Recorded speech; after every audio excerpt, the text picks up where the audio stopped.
The treatment of magic by magic is haram. It is haram, and this is one of the ways that people unfortunately fall into when they treat magic. And so the treatment of magic by magic, because magic itself is haram, so to resort to magic is also haram. And the scholars do not allow the treatment of magic by magic. And this is because the magician, as you already know, is already upon batil. He's already upon, he's obeying the devils.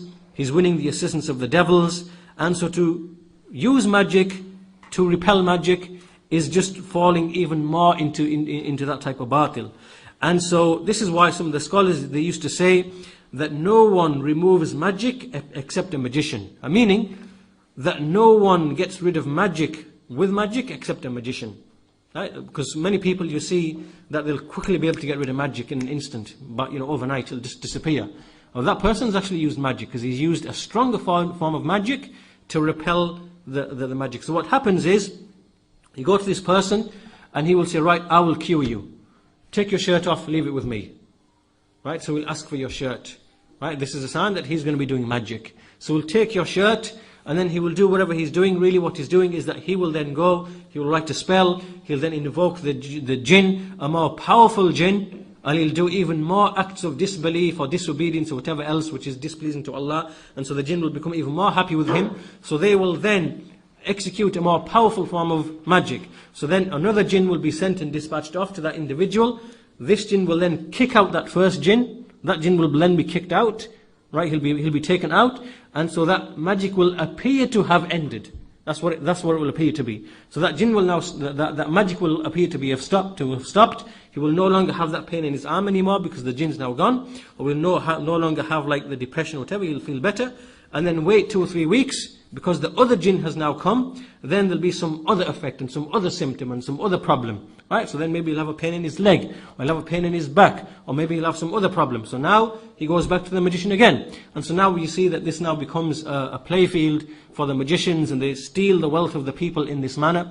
And so this is what tends to happen when you treat magic with magic. And as I said, there are signs you can tell that someone is using magic to treat you, even if they clothe it and conceal it with, the Quran and so on and so forth. And we mentioned those things in the last lesson. I won't repeat them again. So this is the treating magic by magic is haram. And also those people who use the jinn, they claim to use the jinn, or they claim to have the assistance of the jinn. We see that the scholars, I will read to you some of the verdicts of the scholars in this regard. First of all, from Sheikh Abdul Aziz Al-Rajihi, he was asked the question. He said, what is the ruling on using jinn, the righteous jinn, in order to remove magic? What is the ruling? And the Sheikh said, first of all, it is not desirable to use the jinn at all. Absolutely. And the reason is because we do not know the condition of the jinn.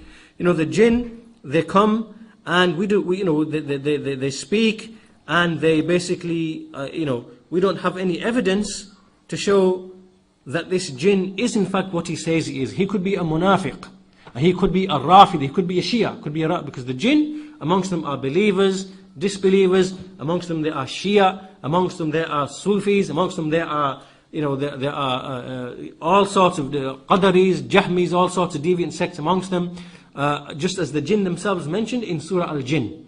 The jinn, when you read Surah Al-Jinn, they mention that we are of many different paths and persuasions.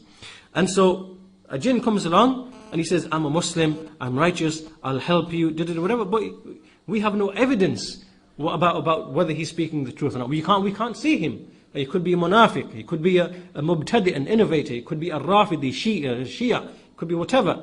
And all he wants to do is to win the confidence of this healer, so that he can slowly misguide him and fool him and deceive him, and over time lead him into falsehood. And so anyone who opens himself up to the jinn and assistance with the jinn, he is putting himself in a great danger without even realizing. And the jinn are more smarter than any magician. Anyway, the Shaykh, he says, he goes on to explain that the jinn, we don't know their condition, we don't know what they're like, we don't know whether they're truthful, and we've got no evidence. And in fact, there's a really good answer here from Shaykh Al-Albani rahimahullah. And so he was asked the same question, he said, look, basically seeking aid from the jinn, and is it possible, is it possible? So he said, listen to his answer. He said that this question is wrong. This whole question is wrong. The question should be that first of all, dividing the jinn into righteous and unrighteous, and a believer and a kafir. First of all, this is correct. Because in reality, there are righteous and unrighteous jinn, and believing and disbelieving jinn. However, that knowledge is in the knowledge of the unseen, and that is with Allah subhanahu wa ta'ala. That is true. As it relates to us, we don't have that knowledge. Even though we acknowledge that yes, there are righteous jinn and there are evil jinn. But as it relates to us, then we do not have that knowledge. Right? We don't have that knowledge. And so in relation to us, this distinction between them is meaningless because we don't know. And the Shaykh gives a beautiful example. He says, let's say for example, some guy came along to you and he said, I'm a Muslim.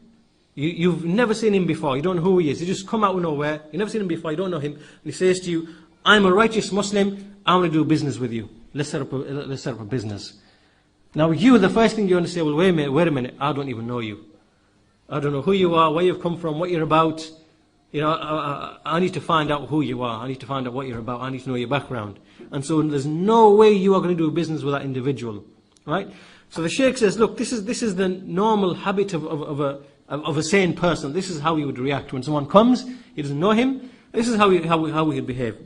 And yet, when it comes to a jinn, you hear voices from behind a wall or from a person, and he starts telling you, yes, I'm a righteous jinn. I'm going to help you. I'm your friend, you're a righteous man, you're a righteous person, I'm a righteous jinn.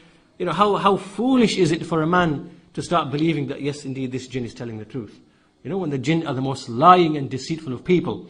And and this is why the scholars of hadith, they used to say that if a jinn narrates a hadith, we cannot accept that hadith because his integrity is not established. Unlike men, whose integrity and honesty and truthfulness we know, when they narrate that the messenger said such and such, then obviously we can evaluate them, we can check for their honesty and their integrity and their memory, and we can believe, and we can take it, and we can say, yes, this hadith is authentic. But as for a jinn, then his adala, his integrity and his trustworthiness cannot be established by any means at all. And so therefore the hadith of the jinn are rejected. And so you never see any of the scholars narrating a hadith from a jinn. So for that reason, these people who claim that we use the jinn and we seek the jinn as a means because they're our friends and they help us and they aid us and they assist us, and this man is a deceived man. This man is deceived. He's deceived. Be not under any doubt about that. And so this is the wrong way of going about treating magic. And again, in the last lesson, I mentioned to you many signs of someone who is actually involved in magic. So you should beware of that, and you should avoid all of that. And this now moves us on to the issue of treating magic in the right way.